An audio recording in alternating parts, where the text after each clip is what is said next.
Nah, seandainya Pangeran Ajatasattu tidak membunuh ayahnya sendiri, dikisahkan dalam Samanapala Sutta,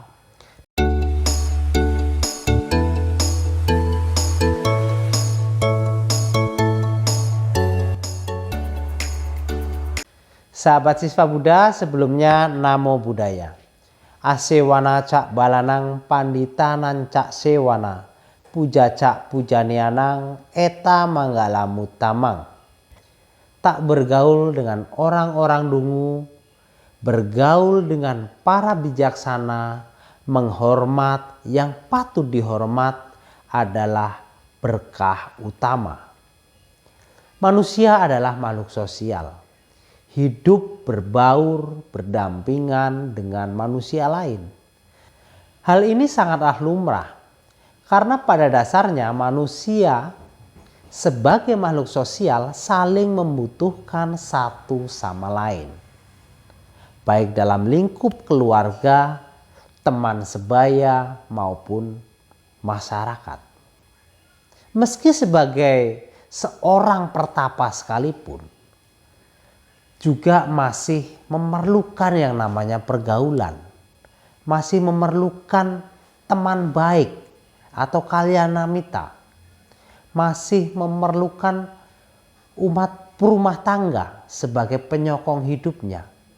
Dari pergaulan, seseorang bisa saja terpengaruh dengan siapa yang diajak bergaul.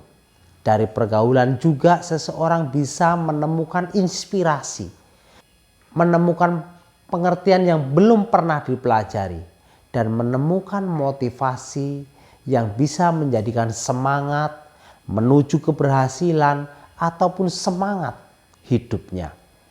Pergaulan sangatlah penting dan sangat berpengaruh dalam membentuk sifat maupun perilaku seseorang. Maka dari itu, memilah-milah dalam pergaulan menjadi sangatlah penting. Pada umumnya pergaulan ada dua macam, yaitu pergaulan yang baik dan pergaulan yang buruk atau yang tidak baik. Pergaulan baik yaitu pergaulan yang mendukung seseorang menuju perkembangan baik secara spiritual maupun perkembangan dalam hal duniawi. Sedangkan pergaulan buruk atau pergaulan yang salah yaitu pergaulan yang membawa kemerosotan moral atau spiritual seseorang, bahkan bisa saja dalam hal yang bersifat duniawi, misalnya ekonomi, jabatan misalnya, dan sebagainya. Contoh pergaulan buruk pada zaman Sang Buddha yaitu ada sebuah kisah di mana pergaulan seorang pangeran yang bergaul dengan seorang biku yang jahat yang bernama Dewadatta, yaitu Pangeran Ajatasattu, dipengaruhi oleh biku Dewadatta, yaitu salah satu biku murid Sang Buddha yang selalu memusuhi Sang Buddha, memiliki kepribadian yang buruk. Karena salah dalam pergaulan, maka Pangeran Ajatasattu sampai terpengaruh hasutan biku Dewadatta.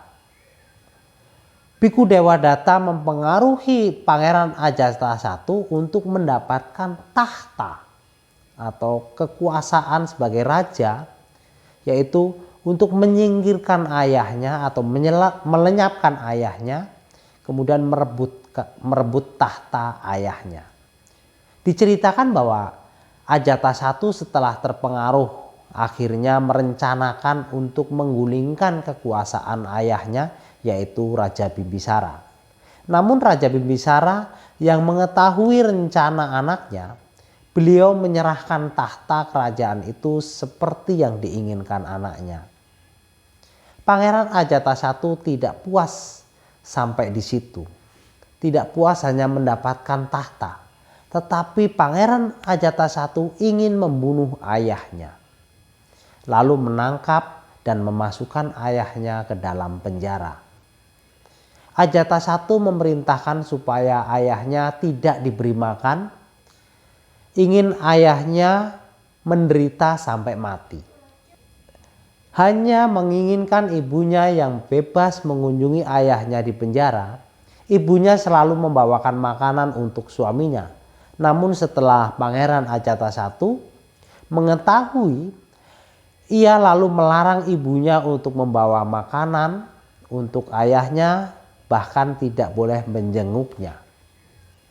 Ya, setelah Raja Bimbisara tidak mendapatkan makanan, beliau berlatih meditasi dengan cara posisi berjalan, mondar-mandir di dalam penjara, dan akhirnya Raja Bimbisara mencapai tingkat kesucian yaitu Sotapanna. Namun karena Raja Bimbisara tidak makan sama sekali, akhirnya Raja Bimbisara meninggal dunia. Pada hari itu juga anak dari Ajatasattu lahir. Ia amat bahagia melihat anaknya yang baru lahir. Ia merasakan cinta kasih yang luar biasa kepada anaknya yang baru lahir. Pada saat itulah teringat kepada ayahnya sendiri, bahwa ayahnya pasti juga merasakan kasih sayang yang sama ketika dirinya dilahirkan. Dengan panik akhirnya memerintahkan pengawalnya untuk segera menuju penjara menyelamatkan ayahnya. Tetapi semuanya sudah terlambat karena ayahnya sudah meninggal dunia. Ia amat menyesali perbuatan jahatnya. Kemudian menemui ibunya dan ibu bertanya kepada ibunya, "Oh ibu, apakah ayah amat menyayangi saya? Apakah ayah menyayangi diriku ketika saya masih kecil?" Lalu ibunya menceritakan ketika mengandung, ibunya itu mengidam, katakan kalau zaman sekarang ngidam, yaitu memiliki keinginan menghisap darah dari tangan kanan suaminya. Raja Bimbisara yang mengetahui keinginan istrinya, dengan senang hati kemudian Raja Bimbisara memberikan atau memenuhi keinginan istrinya tersebut. Kemudian seorang peramal pada saat itu meramalkan bahwa anaknya yang di dalam kandungan itu kelak akan menjadi musuh ayahnya. Mendengar ramalan itu tentunya ratu ini, ibu Ajatasattu, ingin menggugurkan kandungannya. Tetapi raja melarangnya. Ketika anaknya lahir, raja memberi nama yaitu Ajatasattu. Ajatasattu artinya adalah musuh yang belum lahir.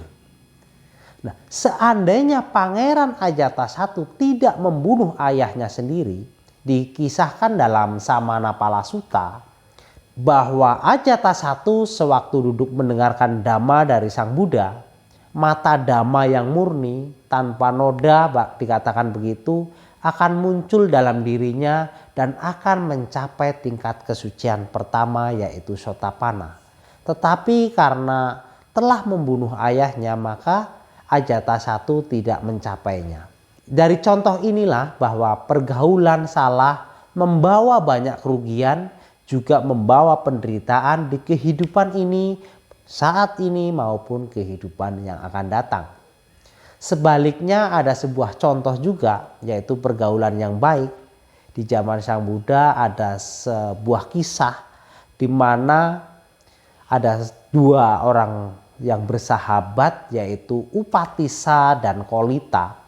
Kisah persahabatan Upatissa dan Kolita dalam perjalanan spiritual mencari dhamma sejati, saling berusaha menemukan dan berbagi satu sama lain.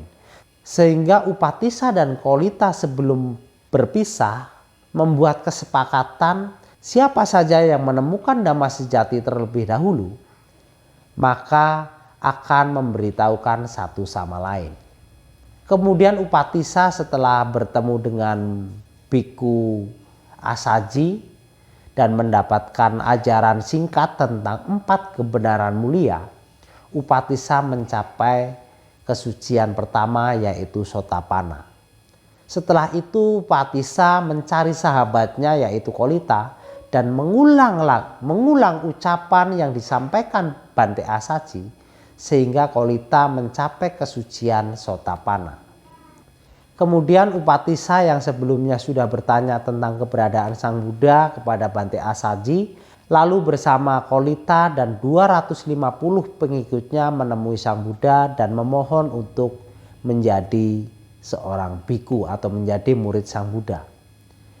Upatissa dan Kolita yang saat ini sahabat siswa Buddha kenal adalah yaitu Bante Sariputta dan Bante Moggallana. Jadi Bante Sariputta dan Bante Moggallana kemudian menjadi murid utama Sang Buddha.